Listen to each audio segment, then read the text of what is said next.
Hi, good morning, students. In my previous lecture on CPC, we were on supplemental proceedings. We have seen that along with the trial, there can be two parallel types of proceedings which can continue. One will be called incidental and other will be called supplemental. Incidental proceedings, as given in part 3 of CPC, covering sections 75 to 78, deal with commissions. Incidental proceedings are those proceedings which have a bearing on the judgment, जिनका judgement पे असर पड़ता है, जो judgement में use की जाती हैं.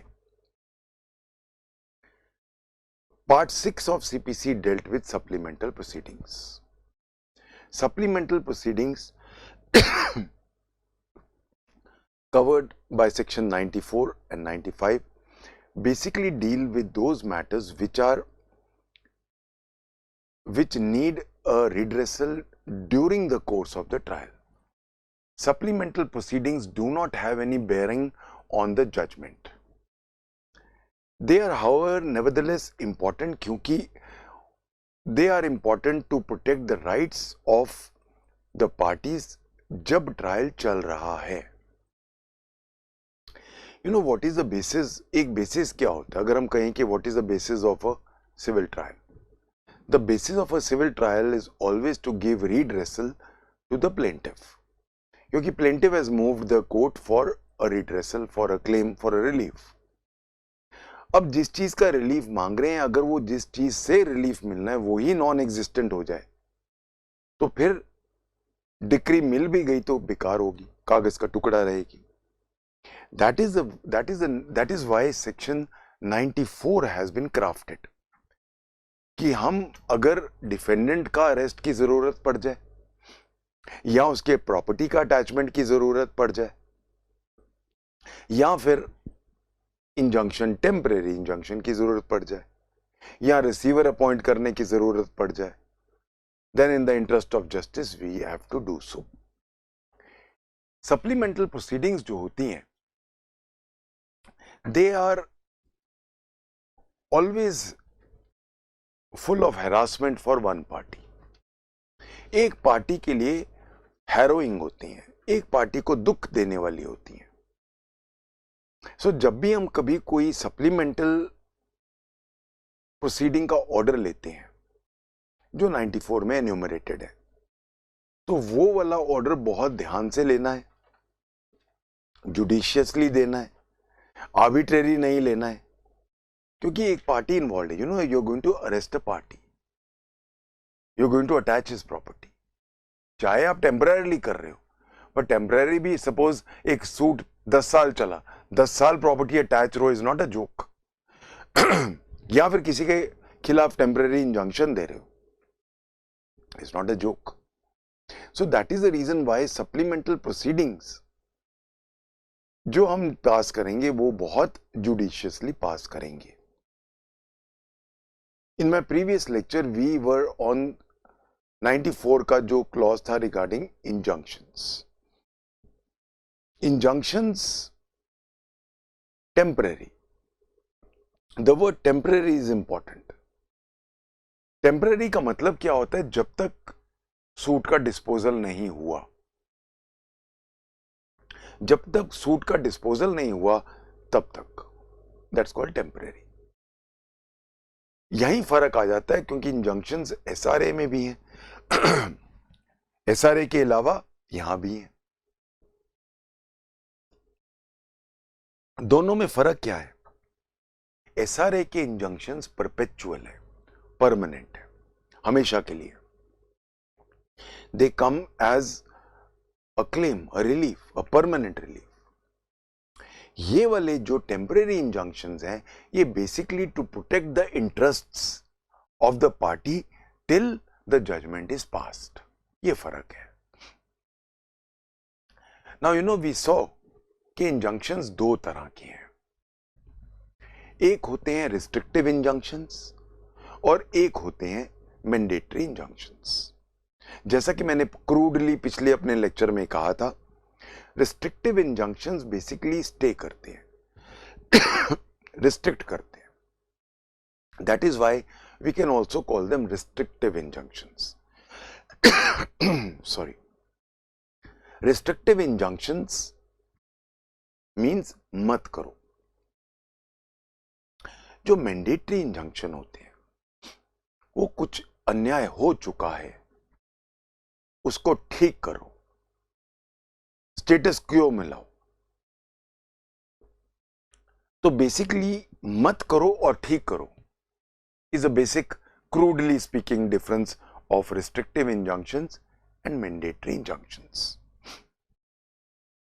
अब क्योंकि injunctions जो हैं वो do a lot of they do cause a lot of harassment. इसीलिए injunctions देने से पहले बहुत सारी चीजें दिमाग में रखनी पड़ेंगी कोर्ट को. वो कौन सी चीजें रखनी पड़ेंगी दिमाग में कोर्ट को? मोटा मोटा हमने 3 तरह की देखी. Various supreme court judgments are on this. Sorry.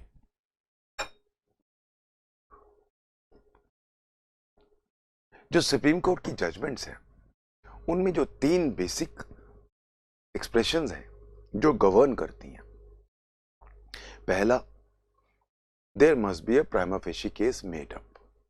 अगर prima facie case made up ही नहीं है तो फिर किस बात का इंजंक्शन? ये जो है जिसको कहते हैं हाथी के पैर में सारे पैर होते हैं. प्राइमा फेशी जो आपका केस होना चाहिए ये बेसिक है. अगर प्राइमा फेशी केस है देन दो और बैलेंस ऑफ कन्वीनियंस किसके फेवर में है. और तीसरा, क्या अगर हम ना दें तो क्या ये इररिपेरेबल लॉस करने वाला है? ये 3 पैरामीटर्स हैं जो कोर्ट ने दिमाग में रखने हैं. और पैरामीटर्स भी हो सकते हैं नो डाउट. जो छोटे छोटे पैरामीटर्स हैं जो हमने पिछली बार गुरुदास वर्सेस रसरंजन 2006 में एन्यूमरेट किए थे. तो basically granting of any supplemental order, especially of an injunction, has to be with great care and caution. We have seen in my previous lecture सारे aspects, पिछली बार हमने सारे aspects देखे हैं restrictive injunctions के.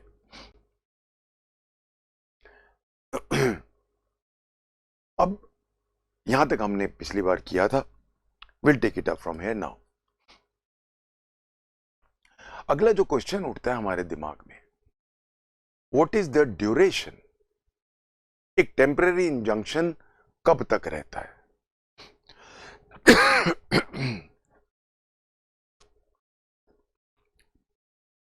The duration of a temporary injunction, please remember the very word temporary is very important.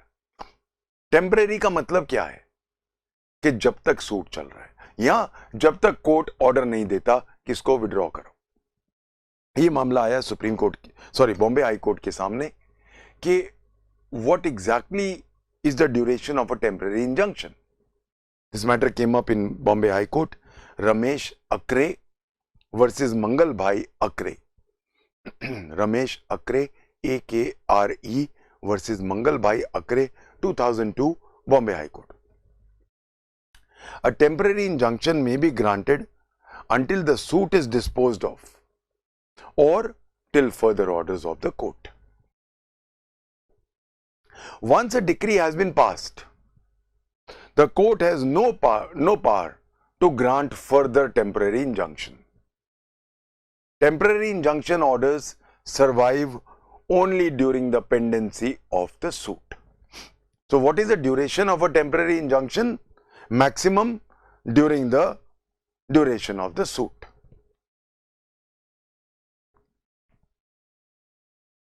Now a very important matter I'm going to discuss.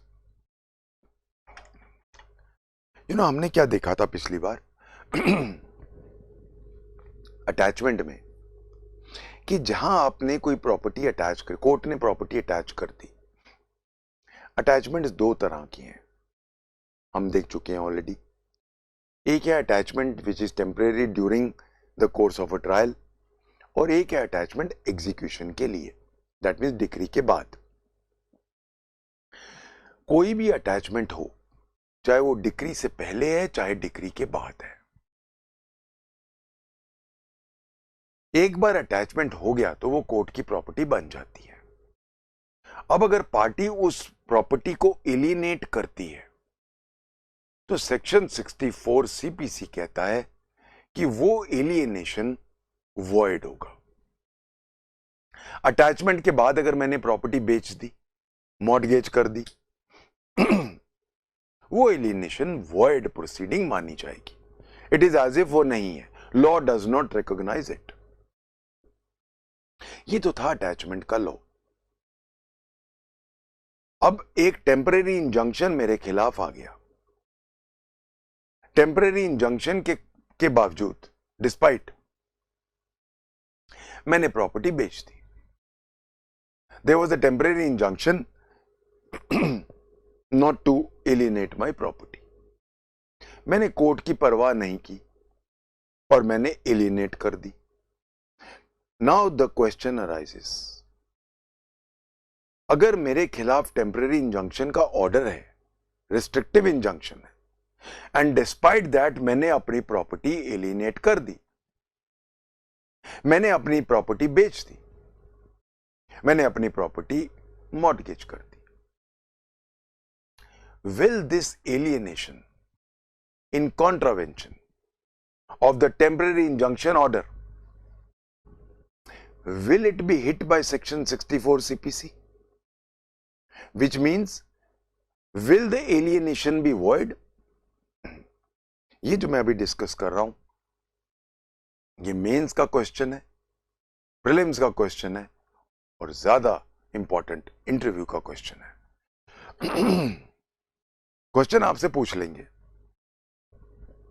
आपने एक temporary injunction order दिया, किसी को रेस्ट्रेन किया कि वो अपनी प्रॉपर्टी एलिनेट नहीं करेगा जब तक डिक्री नहीं आती। उसने आपके ऑर्डर की परवाह नहीं की और सीधा एलिनेट कर दिया। Will that property be hit by section 64?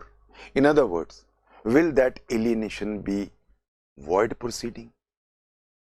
Now, इसके ऊपर हमारे पास एक बहुत पुराना जजमेंट है, बट बहुत इंपॉर्टेंट जजमेंट है, इलाहाबाद हाई कोर्ट का, 1887 का है। This judgment is Delhi and London bank, Delhi and London Bank versus Ram Narayan 1887, Allahabad High Court. It was held that in case there is any alienation by a party of a property by way of sale or mortgage, despite orders of temporary injunction clearly restraining the party from alienating the property, would not be considered a void transaction per se. It would not be covered by section 64 CPC. A sale in disobedience of a court order of temporary injunction is not void per se. However, it is punishable under rule 2. अगले rule देखेंगे। So it is in stark contrast to property which is attached by the court under under section 94 or under execution, which is definitely hit by section 64 CPC, which clearly says that such alienation would be a void proceeding. I hope सब इसको समझ चुके हैं। ये बड़ा important point था और ये क्वेश्चन आ सकता है, जस्ट बी वेरी क्लियर। तो इसका मतलब है अगर अटैचमेंट होने के बाद आप एलिनेट करते हो वो वॉइड है, पर अगर एंटी एक एलिनेशन इंजंक्शन आपको मिल चुका है टेम्परेरी, उसको आप नजरअंदाज करके करते हो तो वो वॉइड प्रोसीडिंग नहीं है, बट उसका आपको डैमेजेस भुगतने पड़ सकते हैं रूल 2 में।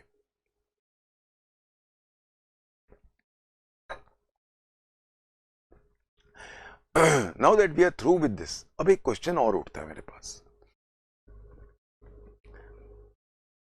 नॉर्मल केसेस में जस्टिस डिमांड्स, जब भी कोई सप्लीमेंटल ऑर्डर आपने पास करना है, दोनों पार्टीज की सुनवाई होनी जरूरी है। जैसा कि मैंने बोला, सप्लीमेंटल ऑर्डर्स हमेशा एक पार्टी को हैरास करते हैं, एक पार्टी के लिए दुखदाई होते हैं।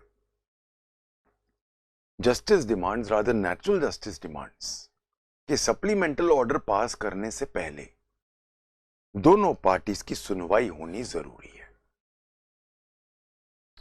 Now naturally a question arises कि क्या हम ex parte temporary injunction order pass कर सकते हैं? Now it is settled law कि temporary injunction can also be passed ex parte. आप पास कर सकते हो। There are many high court judgments on these. इसके अंदर बहुत क्लियर किया गया है दैट ऑर्डर 39 रूल 1, ये क्वेश्चन भी मेंस का क्वेश्चन है, ध्यान रखना है कि x parte temporary injunction order can it be passed? Yes, under what conditions? So firstly, order 39 rule 1 gives the power to the court to part ex parte order. However, these orders, ex parte orders under section 94, must be passed under exceptional circumstances. What should be the factors which should be in the mind of the court before granting an ex parte injunction order? पहले तो वही तीनों point, prima facie case बनता है कि नहीं, balance of convenience favour में है कि नहीं, इरिपेरेबल डैमेज तो नहीं होगा। नेक्स्ट, इसके अलावा एक और चीज इंपॉर्टेंट है, प्लेंटिफ को कब ये जो उसको तकलीफ है ये उसके नोटिस में कब आई? You know the time at which the plaintiff first had the notice of the act which he is complaining of. बहुत पुराना उसको पता था, तो आज क्यों आ रहा है? फिर वेट करो, फिर बुलाएंगे डिफेंडेंट को। बट सपोज कल रात को ही हुआ है और होता जा रहा है, so depends case to case. इसलिए अगला पॉइंट है कि प्लेंटिफ को नोटिस कब हुआ वो प्रॉब्लम जिसके बारे में वो कंप्लेन कर रहा है। And next, whether plaintiff has raised any objection, और अगर ये प्रॉब्लम था, उसने कोई हाय तौबा मचाई, उसने कुछ किया, did he raise any objections कि पहली बार कोर्ट में ही आ रहा है 3 साल के बाद और सीधा ऑब्जेक्शन रेज कर रहा है? So next point is whether the plaintiff had raised any objection. And finally, is the application being made in utmost good faith? Utmost good faith का मतलब यहां क्या है? Are there genuine reasons कि हम ex parte order पास कर दें? Are there genuine reasons कि we pass an order without even hearing the opposite party?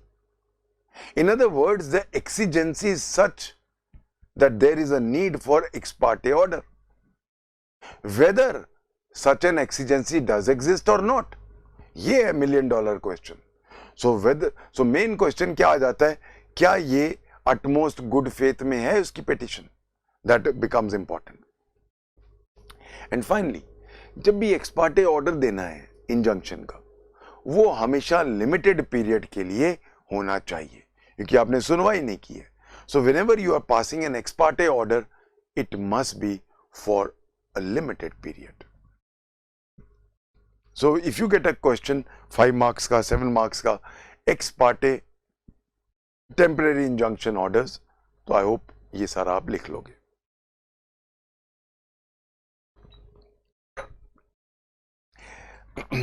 कुछ छोटी छोटी चीजें जो मैं कवर करना चाहूंगा before I come to the next topic.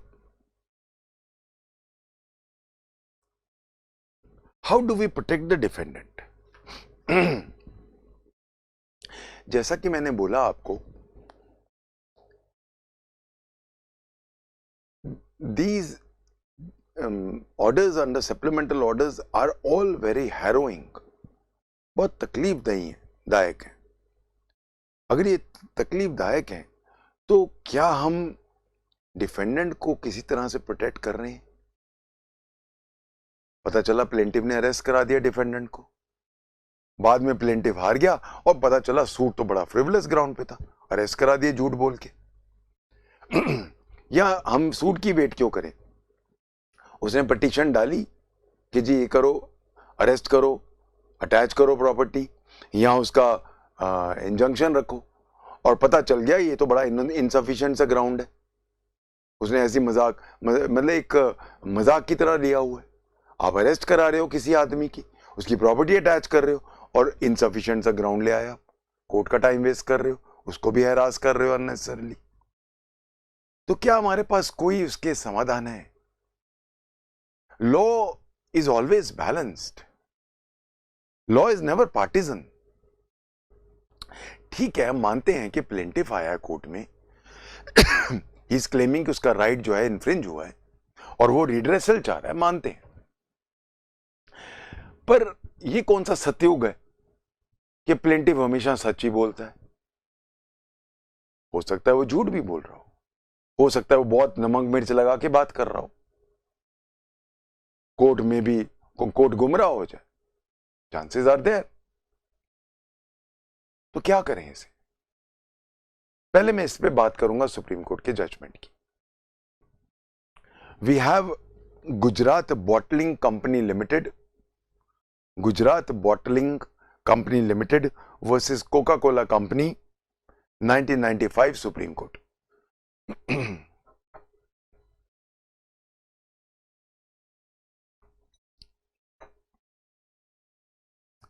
इसमें सुप्रीम कोर्ट ने क्या कहा है कि जब आप कोई इंटरलॉक्यूटरी इंजंक्शन दे रहे हो तो प्लेंटिफ को भी आप कह सकते हो कि तुम एक अंडरटेकिंग दो कि अगर तुम झूठ बोले और अगर डिफेंडेंट के खिलाफ ही तुमने गलत एक्शन दिलवा दिया कोर्ट से, तो give an undertaking that defendant will be adequately compensated.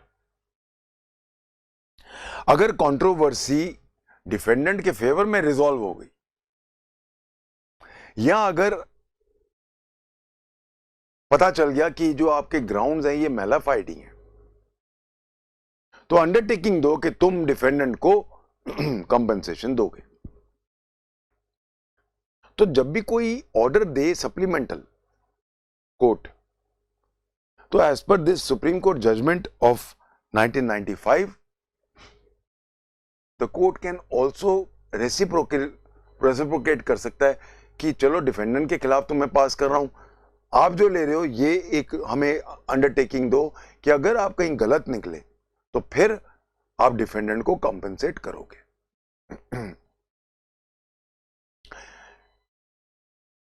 ये जो सुप्रीम कोर्ट का जजमेंट है, अगर ना भी आता तो भी हमारे पास एक सेक्शन है जो इससे डील करता है, और वो है section 95. Let's go to section 95.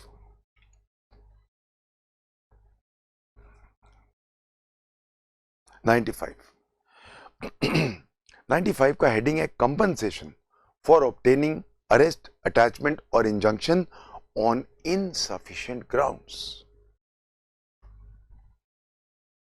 What will I call insufficient grounds?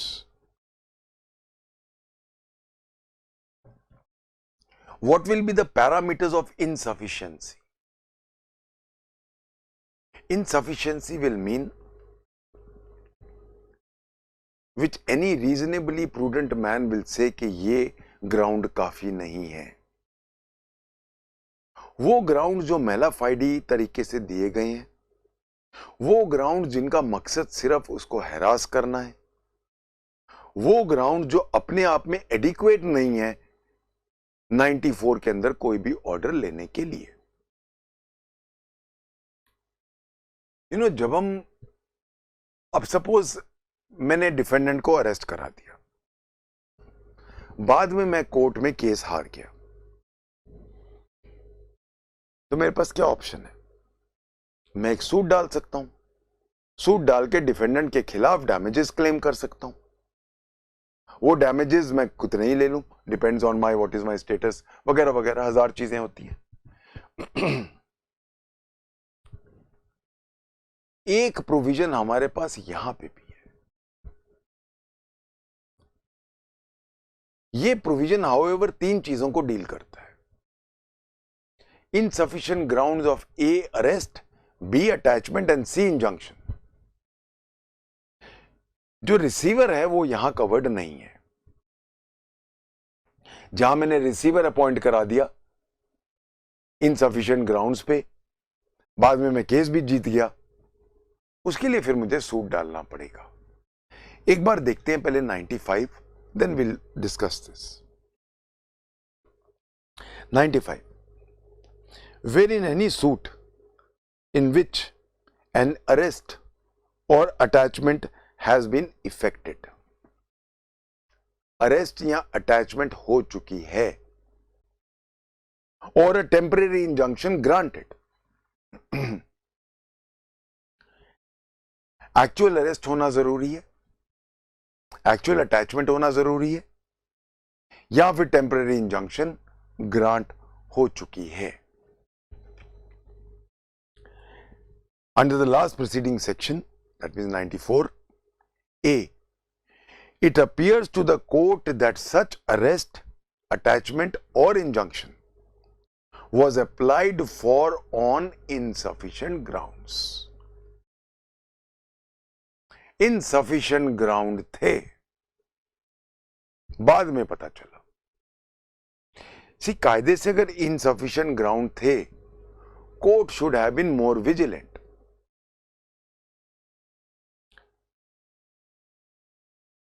क्योंकि ये जो ऑर्डर्स हैं, ये अपीलेबल ऑर्डर है। As a general rule, orders are not appealable. Orders normally deal with procedure, इसीलिए ऑर्डर्स अपीलेबल नहीं होते हैं। Decree is always appealable because that deals with the merits of the case. जहां merits आ गए वहां पे अपील आती है। जहां डिटर्मिनेशन ऑफ मेरिट्स है तो हो सकता है कोर्ट गलत चला गया हो, तो एक अपील बनती है। ऑर्डर्स नॉर्मली अपीलेबल नहीं होते। तो जहां ऑर्डर्स अपीलेबल नहीं है वहां तो कोई हमारे पास अपीलेट कोर्ट का रोल नहीं है। बट जहां ऐसे ऑर्डर हैं जो कहीं ना कहीं मेरे पर्सनल राइट्स, मेरे फंडामेंटल राइट्स को टच कर रहे हैं। अरेस्ट क्या है? मेरा article 21 fundamental right to liberty को टच कर रहा है। अटैचमेंट ऑफ प्रॉपर्टी क्या है? प्रॉपर्टी मेरे राइट टू लाइफ का हिस्सा है। कॉन्स्टिट्यूशनल राइट है मेरा, आर्टिकल 300 में आज भी है।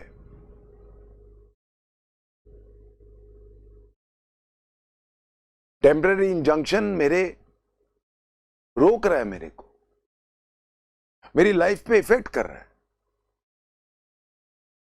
तो ये जो ऑर्डर्स हैं ये सिंपल प्रोसीजर से डील नहीं कर रहे हैं, ये मेरी लाइफ से डील कर रहे हैं, मेरे फंडामेंटल राइट टू लाइफ से डील कर रहे हैं। इसलिए हम इनको प्लेन एंड सिंपल ऑर्डर नहीं मान सकते, हम इनको मियर प्रोसीजर नहीं मान सकते। इसमें मेरी जिंदगी जुड़ गई, मेरी जिंदगी के एस्पेक्ट्स जुड़ गए, लिबर्टी के एस्पेक्ट जुड़ गए। ऐसे ऑर्डर्स सीपीसी अपीलेबल करता है। Order 43 section 104 read with order 43। Order 43 में सप्लीमेंटल ऑर्डर्स अपीलेबल है। ऑर्डर 43 कायदे से एक एक्सेप्शन है। As a general rule, as I said, orders are not appealable, decrees are always appealable, but orders are never. But ये क्योंकि simple order नहीं है, ये हमारी जिंदगी से डील कर रहे हैं, that is the reason why इनकी अपील है। अब जहां अपील में चले गए आप, अपीलेट कोर्ट ने कहा सही है, कोई ग्राउंड नहीं है, बहुत फ्लिम्सी ग्राउंड है, कायदे से कोर्ट की भी गलती है। Because bar bar supreme court कह रहा है कि सप्लीमेंटल ऑर्डर्स देते वक्त court should be most vigilant. सी, जज का तो क्या बिगड़ेगा, जज इज प्रोटेक्टेड बाय द जजेस protection act, by section 77 IPC, by Indian evidence act, हम देख चुके हैं सेक्शन 121, उसे हम पूछ भी नहीं सकते। बट पार्टी का क्या होगा, इसीलिए पार्टी को भी प्रोटेक्ट करना जरूरी है। That is the why of section 95। So एक चीज हमें याद रखनी है, यहां से एक चीज निकल रही है कि जितने भी सप्लीमेंटल ऑर्डर्स हैं हमारे पास, सप्लीमेंटल प्रोसीडिंग्स के ऑर्डर्स हैं, वो सारे हम देखें ऑर्डर 43 में आ जाओ आप, सारे अपीलेबल हैं। क्यों अपीलेबल है? Why are supplementary proceedings appealable, most of them? Because they are not mere procedural orders, they are touching upon the aspects of my life. एक चीज और मुझे यहां बोलनी है,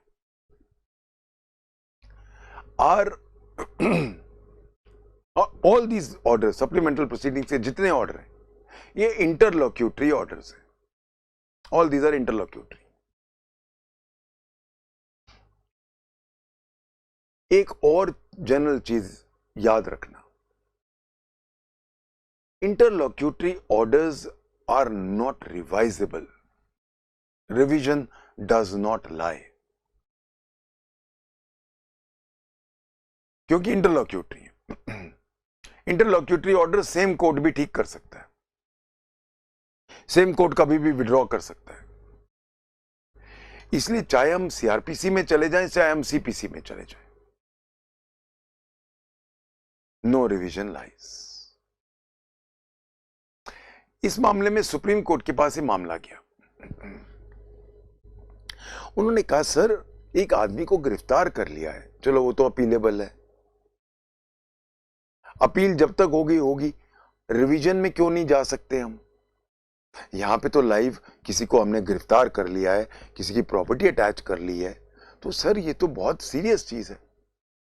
तो सुप्रीम कोर्ट ने कहा interlocutory orders as a rule are not appealable, are not revisable. But having said this, by chance high court के सामने किसी ने रिवीजन का डाल दिया, तो हाई कोर्ट के पास एक इतनी बड़ी सुपरविजन की पावर है जो उसको कॉन्स्टिट्यूशन दे रहा है। और वो कौन सी पावर है? आर्टिकल 227। तो हाई कोर्ट उस रिवीजन की पिटीशन को 227 की आर्टिकल की रिट के अंदर कन्वर्ट कर दे, सुनवाई शुरू कर दे, वो तो उसका इनहेरेंट पावर है। तो यहां पे सुप्रीम कोर्ट ने कहा जहां रिवीजन की आपने डाल दी, और वो भी ऐसा कोई सीरियस मामला हो, रिवीजन नहीं है अलाउड, पर रिवीजन को हाई कोर्ट 227 में सुओ मोटो कन्वर्ट करके उसको रिट की तरह सुनवाई कर सकता है। ये मामला, ये I would like to share this judgment with you. This is Anil Kaak, K.A.K. Kaak versus Municipal Corporation of Indore, 2007, Supreme Court. जो मैंने अभी डिस्कस किया है, ये इंटरव्यू का बहुत इंपॉर्टेंट क्वेश्चन है और ये ऑल्सो मेंस का क्वेश्चन है. Does revision lie against interlocutory orders? उसके अंदर ये जजमेंट बड़ी इंपॉर्टेंट होती है. Just write down quickly the gist of this judgment in 2-3 lines. Anil Kak versus municipal corporation of Indore, 2007 supreme court. Revision against an order of injunction under Rule 1 and Rule 2 of Order 39, which is interlocutory in nature, is not maintainable. However, the High Court suo motu can convert it into a petition under Article 227 of the Constitution. I hope I am clear on this. Continuing with section 95, wherein any suit for which an arrest or attachment has been effected or a temporary injunction granted under the last preceding section 94, A, it appears to the court that such arrest, attachment or injunction was applied for on insufficient grounds, or B, the suit of the plaintiff fails, decree उसके खिलाफ आ गई, and it appears to the court that there was no reasonable or probable ground for instituting the same. plaintiff case हार गया और court को लगता है कि सूट डालने का कोई रीजनेबल या प्रोबेबल ग्राउंड नहीं था. एक जगह तो सूट हार गया, तब तक वेट करेंगे. एक शुरू में अगर अपील डाल दी या कोर्ट को ही लग गया कि इनसफिशिएंट ग्राउंड पे डाला है उसने, ये अरेस्ट वगैरह जो करवाया है, तो फिर then the defendant is being given a choice. The defendant may apply to the court, and the court may, upon such application, award against the plaintiff by its order such amount not exceeding 50,000 rupees. अब defendant को हम एक choice दे रहे हैं कि वो apply करे court के अंदर अंडर सेक्शन 95 कि जी मेरे खिलाफ उसने अन्याय किया है, मैं डैमेजेस मांग रहा हूं, मैं कंपनसेशन मांग रहा हूं. जो अब कंपनसेशन कोर्ट उसको 50,000 रुपए तक का दे सकता है. ये 50,000 रुपए 1999 में चेंज हुआ है. पहले ये 1,000 रुपए होता था, जिसको 1999 अमेंडमेंट ने 50,000 रुपए कर दिया. As it deems a reasonable compensation to the defendant for the expense or injury, including injury to reputation, caused to him. अब इसका मतलब ये हो गया कि डिफेंडेंट अब मूव करेगा कोर्ट को 95 में कि सर ये केस हार गया, आपने देख लिया कि कोई ग्राउंड नहीं था, फालतू हैरासमेंट किया है, तो now he can move the court for compensation. All types of compensations will be covered including injury to his reputation. और मैक्सिमम जो इसको कंपनसेशन दिया जा सकता है वो है 50,000 रुपए. अब क्वेश्चन ये उठता है कि 50,000 रुपए तो चलो मैं इसमें 95 में ले लेता हूं, एक मैं और सूट डाल देता हूं जिसके अंदर मैं 5 लाख रुपए मांग रहा हूं. क्या ऐसा हो सकता है? इसको बार करता है clause 2. Let's go to clause 2. It says an order determining any such application shall bar any suit for compensation with respect to such arrest, attachment और इंजंक्शन. एक बार आपने 95 में आपने एक कंपनसेशन ले लिया 50,000 रुपए तक का, तो फिर आप अगला सूट नहीं डाल सकते. इन अदर वर्ड 95 का जो कंपनसेशन आपको मिलेगा, it will act as res judicata on a further case. तो अगर आपको 50,000 से ज्यादा कंपनसेशन चाहिए तो फिर आप फ्रेश सूट डालो। और दूसरी बात है, ये सिर्फ 3 चीजों से डील कर रहा है, arrest, attachment and injunction. It is not dealing with receiver. उसके लिए अगर आपको चाहिए तो आपको अलग जाना पड़ेगा। इसके अंदर एक प्रोवाइजो भी है, वो प्रोवाइजो देख लेते हैं। Provided that a court shall not award under this section an amount exceeding the limits of its pecuniary jurisdiction.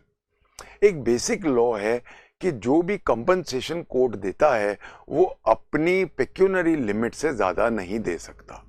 यही प्रिंसिपल यहां भी रिफ्लेक्टेड है कि जब भी आप मांग रहे हो तो उसकी जितनी उसकी पावर है उससे ज्यादा वो नहीं दे सकता। I hope I am clear on section 95 and also its impact on section 94.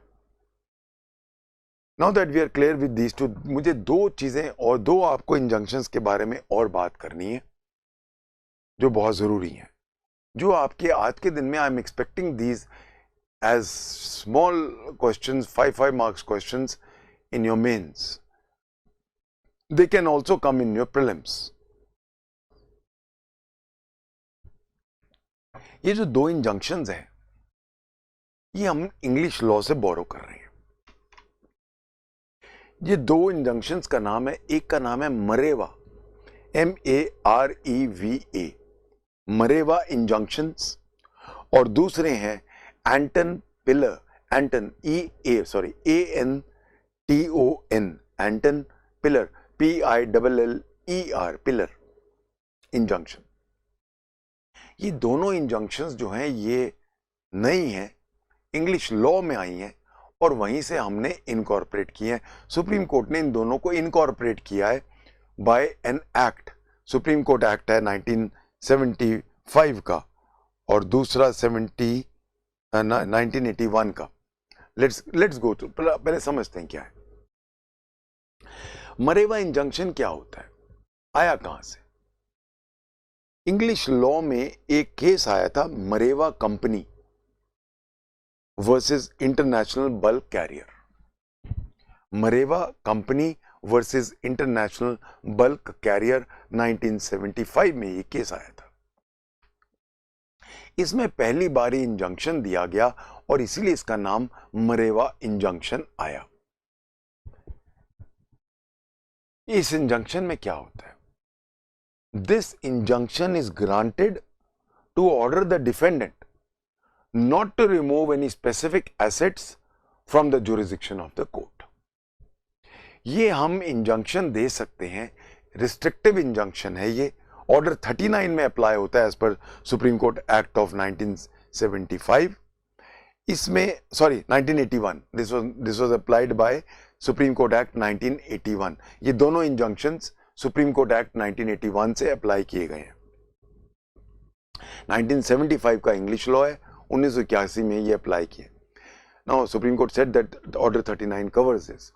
इसमें क्या होता है कि हम डिफेंडेंट को स्पेसिफिकली ऑर्डर कर सकते हैं कि तुम कोई भी स्पेसिफिक चीज, कोई भी स्पेसिफिक एसेट कोर्ट की ज्यूरिसडिक्शन से बाहर नहीं लेके जाओगे। कोई भी एसेट, तो कोई एसेट है, अब प्लेंटिफ को लगा कि जी ये तो गायब कर देगा, तो कोर्ट अब उसको रेस्ट्रिक्ट कर सकता है कि ये चीज यहां से बाहर नहीं जाएगी। इसको हम कहते हैं मरेवा इंजंक्शन। दूसरा जो है एंटन पिलर इंजंक्शन। ये there was a case in 1976, English law है ये भी, Anton Piller KG versus manufacturing processes limited versus manufacturing processes limited 1976। ये एक्चुअली एक एक्स पार्टे इंजंक्शन के रूप में आया था जिसमें एक राइट मिलता है मुझे to search premises and seize evidence अगर कोई मिल जाए without any prior warning. See basically search और सीजर का विदाउट वारंट, ये प्रोविजंस हमारे पास सीआरपीसी में है।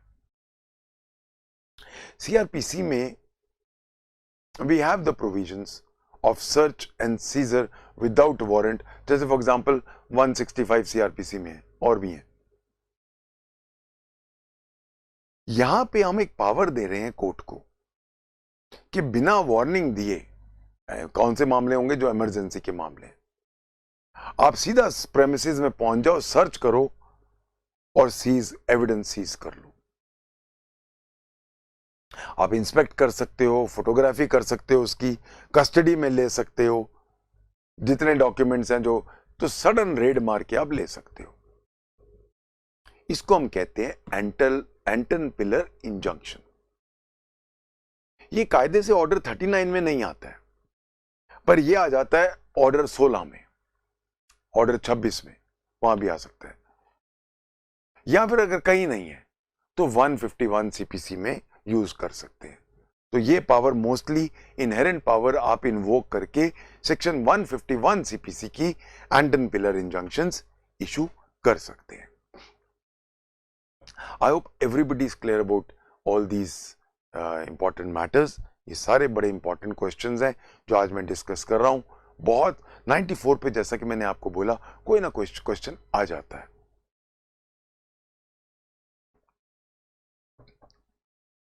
अभी तक हमने डिस्कस किया था रिस्ट्रिक्टिव इंजंक्शंस। मैंने जैसा कि शुरू में आपको कहा, इंजंक्शंस दो तरह के हैं। इंजंक्शंस आर रिस्ट्रिक्टिव और मैंडेटरी। मत करो, ठीक करो। जहां कोई अन्याय हो चुका है उसको स्टेटस क्यो पे लाना है, उसको वापस ठीक करना है, उसको हम कहते हैं मैंडेटरी इंजंक्शन। एग्जाम्पल लेते हैं। एक पटना हाईकोर्ट के सामने एक केस आया। एक केस चल रहा था एक लैंडलॉर्ड और एक टेनेंट का। 15 दिन की पूजा की हॉलीडेज आ गई, कोर्ट बंद हो गए। लैंडलॉर्ड ने इस चीज का फायदा उठाया कि कोर्ट बंद है, उसने टेनेंट का सामान उठा के बाहर फेंक दिया। टेनेंट का सामान उठाने, अब वो टेनेंट जो था बेचारा सड़क पे, जैसे कोर्ट खुला वो भागा गया। उसने कहा जी सूट चल रहा है हमारा। इसने जबरदस्ती फायदा उठाया कि जी कोर्ट बंद है और मेरे को बाहर फेंक दिया। तो अब मैंडेटरी इंजंक्शन क्या दिया पटना हाईकोर्ट ने कि इसको वापस कब्जा दो, वापस इसको जैसे थे करो। तो जो पूजा हॉलीडेज से पहले की स्थिति थी उसमें वापस लेके जाओ। सी, मैंडेटरी इंजंक्शंस का दायरा बहुत बड़ा होता है। ठीक करने के लिए बहुत सारी चीजें होती हैं। किसी को क्लब से निकाल दिया, अब मैंडेटरी इंजंक्शन आ गया कि उसको वापस रखो, गलत निकाला है। किसी को आप पूजा करना नहीं कर रहे, करने दे रहे, जो उसका राइट है, मैंडेटरी इंजंक्शन आ जाएगा कि इसको पूजा करने दो। सो बेसिकली जैसा कि मैंने बोला, मैंडेटरी इंजंक्शंस किस चीज, क्या एक, अगर मैं क्रूडली मैं बात करूं तो ठीक करो, जो ठीक था और जो आपने खराब कर दिया है उसको वापस ठीक करो, that is a mandatory injunction. Let's write down the law regarding mandatory injunctions.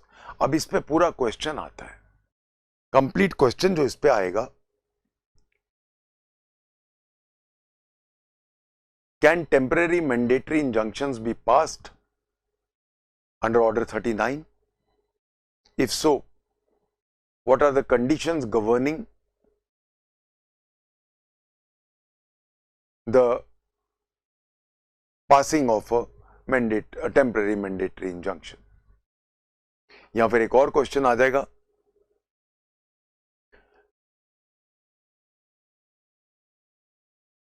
how many types of temporary injunctions can be passed?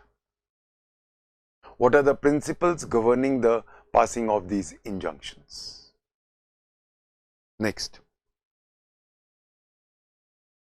temporary mandatory injunctions have to be passed under certain circumstances only. Enumerate the circumstances in light of the decisions given by the various High Court and Supreme Court judgments. जैसे कि मैंने कहा बहुत सारे questions आते हैं injunctions पे। अब हम डील कर रहे हैं mandatory injunction.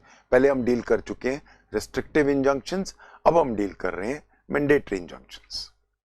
So let's quickly write down what will be the circumstances, what will be the object. So let's quickly quote the Supreme Court on this. Dorab C.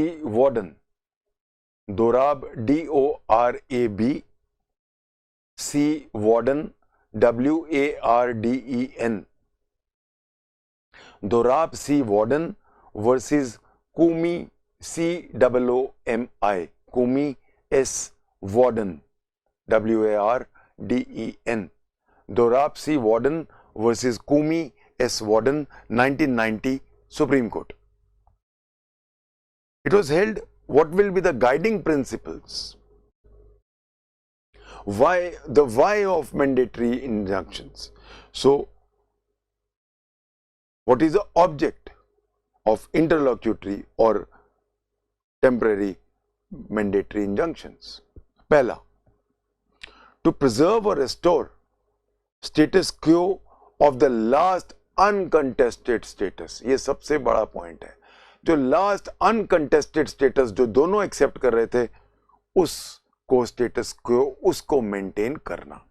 सो मैं repeat कर रहा हूं, टू प्रिजर्व और restore status quo of the last uncontested status A, B, to compel the undoing of those acts which have been done illegally. So to compel the undoing of those acts which have been done illegally. Third, to restore that which was wrongfully taken from the complaining party. So to restore whatever was taken wrongfully away from the complaining party. ये तीन basic objects हैं mandatory injunction के। Basic no doubt ये तो हैं ही, principles क्या, court को दिमाग में क्या रखने हैं, वही तीन प्रिंसिपल। प्रीमा फासी केस बनता है, अगर हमारा बन रहा है तो good enough. B, balance of convenience मेरे फेवर में है। सी, मेरे को इररिपेरेबल इंजरी होगी। So the issuing of a temporary mandatory injunction is also governed by the same three principles which were governing restrictive injunctions. Now, one thing is important, that mandatory injunctions, temporary mandatory injunctions should be passed only after notice to the defendant has been given. As I told you, no orders under supplemental proceedings should be passed without hearing of the other party, because it may cause grave injustice. We have Supreme Court judgment, Kishore Kumar Khaitan versus Praveen Kumar, 2006 Supreme Court. The interim mandatory injunction is not a remedy which should be easily granted. So, mandatory injunction should not be for the taking. The circumstances should be clear, and prima facie materials clearly show that a status quo of the last uncontested status has to be restored by way of a interim mandatory injunction. The question arose before another judgment of Supreme Court, Manohar versus Seth Hiralal. Manohar versus सेठ Hiralal, 1962 supreme court, कि जो matters हैं rule 1 और rule 2 में, order 39 के। C, rule 1 deals with basically immovable property, restrictive injunctions. Rule 2 deals with breach of contract and injury. Supreme court के सामने ये मामला आया कि सपोज किसी चीज के ऊपर मैंडेटरी इंजंक्शन देना है जो रूल 1 और रूल 2 में फॉल नहीं कर रहा। तो अगर कोई रूल 1 और रूल 2 में फॉल नहीं कर रहा ऑर्डर 39 के, तो क्या मैंडेटरी इंजंक्शन दिया जा सकता है?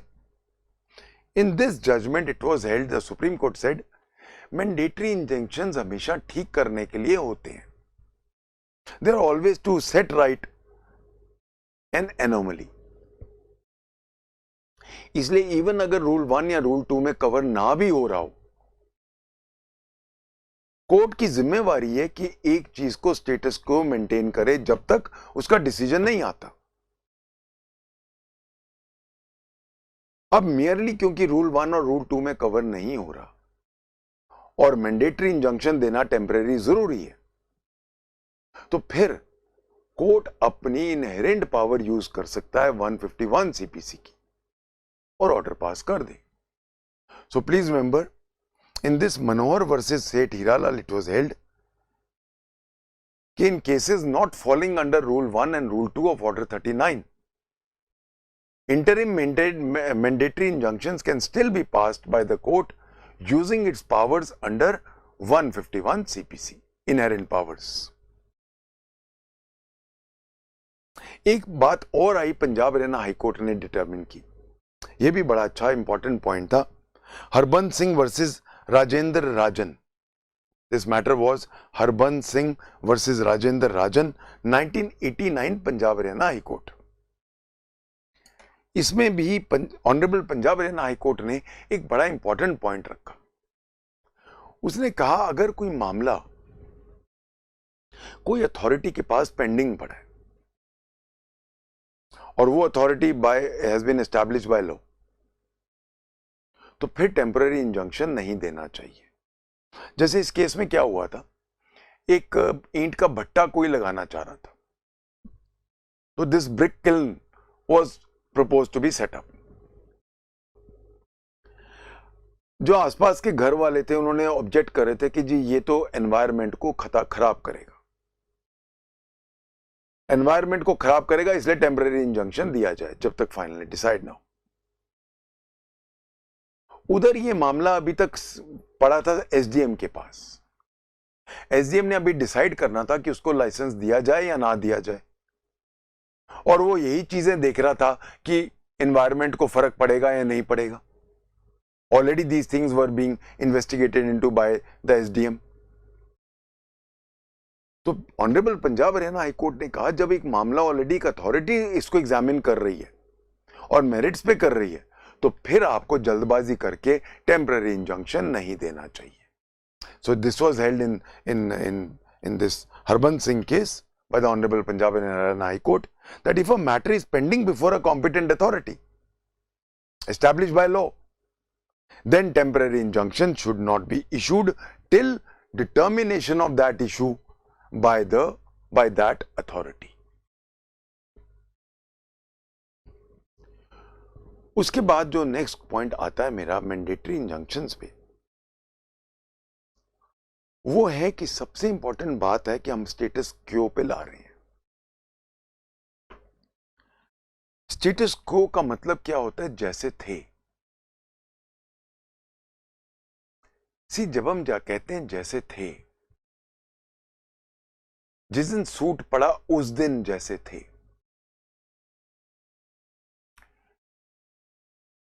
Possession and ownership are two different things. A possessor may be an unlawful possessor, but अगर वो unlawful possessor है और उसका settled possession हो चुका है, settled possession मैं आपसे डिस्कस कर चुका हूं आईपीसी में, जब मैं मुंशी राम का केस करा रहा था, जब मैं प्राइवेट डिफेंसेस करा रहा था, मैंने डिटेल में बात की। पोजेशन अगर किसी व्यक्ति का है और वो पोजेशन सेटल्ड पोजेशन बन चुका है, notwithstanding the fact कि ये पोजेसर एक टाइम पे ट्रेसपासर था, he was a trespasser, but over the years he has remained there और उसका पोजेशन अब सेटल्ड हो गया। अब मालिक जो ओनर है उसने कहा जी मेरा पोजेशन नहीं है, इसने ट्रेसपास करके लिया था। पर ट्रेसपास कब किया था? 6 साल पहले। अब उसका सेटल्ड पोजेशन हो गया। तो स्टेटस क्यो का मतलब यह नहीं है कि 6 साल पहले का। सूट जिस दिन इंस्टीट्यूट हुआ उस दिन किसका पोजेशन था, यह एक बहुत इंपॉर्टेंट पैरामीटर होता है। सो जब भी मैंडेटरी इंजंक्शन देना है, सबसे पहले चीज क्या पता लगानी है? Possession, and I am not using the word possession only, settled possession किसका है। क्योंकि जिसका सेटल्ड पोजेशन है, स्टेटस क्यो उसी के हक में मेंटेन करना है। सपोज ओनर ने केस डाल दिया ट्रेसपासर के खिलाफ, उस ट्रेसपासर का अब सेटल्ड पोजेशन हो चुका है, 6-7 साल से है वो। नेचुरली अब स्टेटस को का मतलब ये थोड़ा आप ऑर्डर दोगे कि मैंडेटरी इंजंक्शन, चलो भैया तुम खाली करो, ओनर तुम वापिस आओ, ये थोड़ा ना, यही तो सूट का मैटर है। यही चीज क्लियर की है सुप्रीम कोर्ट ने बहुत सारे जजमेंट्स में। Let's quickly write down them those judgments. SS Fasteners, SS Fasteners, FASTENERS, SS Fasteners versus Satyapal Verma 2000 Punjab Haryana High Court. A person in settled possession cannot be dispossessed without due process of law. Even a rightful owner cannot eject him using force. A person in possession can protect his possession by an injunction. We also have Delhi High Court, DTDC versus DR Mehra, DTDC versus DR Mehra, 1996 Delhi. If a person has settled possession of law, even if he was a trespasser, he cannot be dispossessed except as per law. However, the trespasser must come to the court with clean hands.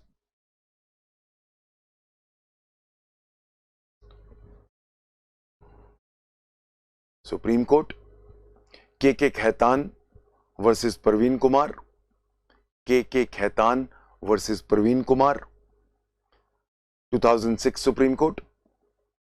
The Honorable Supreme Court observed that before ordering any interim mandatory injunction or refusing it, तो interim mandatory injunction order करने से पहले या refuse करने से पहले, the court must consider whether the plaintiff has proved that he is in settled possession of the suit property. सबसे पहले जब भी इंटरिम मैंडेटरी इंजंक्शन लेना है तो प्रूव करेगा कि पोजेशन उसका है. He was in the possession of the suit property on the date of the suit. On the date of the suit. Unless a clear prima facie evidence is there that plaintiff was in possession, an order of interim mandatory injunction cannot be passed. तो फिर interim mandatory injunction pass नहीं हो सकता. I hope I am clear on this. Finally, a question arises, क्या हम police भेज सकते हैं? हमने एक इंजंक्शन पास कर दिया, वो गुंडे लोग हैं, क्योंकि सीपीसी में तो कहीं पुलिस का प्रावधान है नहीं. अब गुंडे हैं, अब जितने मर्जी ऑर्डर पास कर दो वो नहीं मानेंगे. तो क्या मैं पुलिस प्रोटेक्शन दे सकता हूं? अगेन सेटल्ड लॉ है कि implementation of an injunction can be enforce through police. How? Under what law? By invoking my inherent power under 151 CPC. तो पुलिस को मैं भेज सकता हूं, ऑर्डर दे सकता हूं. सीपीसी में मेरे पास कोई प्रावधान नहीं है पुलिस का, बट मैं अपनी 151 की पावर यूज करके पुलिस को इन्वोक कर सकता हूं कि इंप्लीमेंट करने के लिए वो मदद करे. I hope I am clear on all these aspects. Please remember, this is an appealable order. An appeal lies under Order 43, Rule 1, R, Clause R. तो 39 Rule 1 का अपील मेंटेनेबल है. इट्स एन अपीलेबल ऑर्डर, हम discuss कर चुके हैं.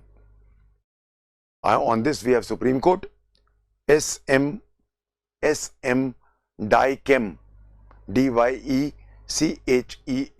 SM Dichem Limited versus Cadbury India Limited, 2000 Supreme Court. If wrong principles are applied by the trial court under Order 39, Rule 1, the appellate court can certainly interfere in interlocutory proceedings under Order 39, Rule 1. And finally, please remember one thing. Supplemental proceeding orders are not right. As a matter of right, nahi hai. The grant of a temporary injunction is also not a matter of right. It is entirely based on the discretion of the court. And this discretion is to be exercised with great care, circumspection, and also following the principles and guidelines laid down by the Honorable Supreme Court. This was made clear by the Supreme Court. D.D. Reddy versus Chaitanya Bharati Educational Society. D.D. Reddy versus Chaitanya Bharati Educational Society, 2007 Supreme Court. Please remember, supplemental proceedings are based on equitable principles. न्याय चाहिए, अन्याय ना हो जाए. तो इसका base है अन्याय ना हो जाए. इसीलिए बहुत ध्यान से देने हैं और बहुत ही सोच समझ के प्रिंसिपल्स में बार बार हम डिस्कस कर चुके हैं, उनके बेस पे ही देने हैं. We overstepped our time today. We'll take it up from here next time. Thank you. God bless.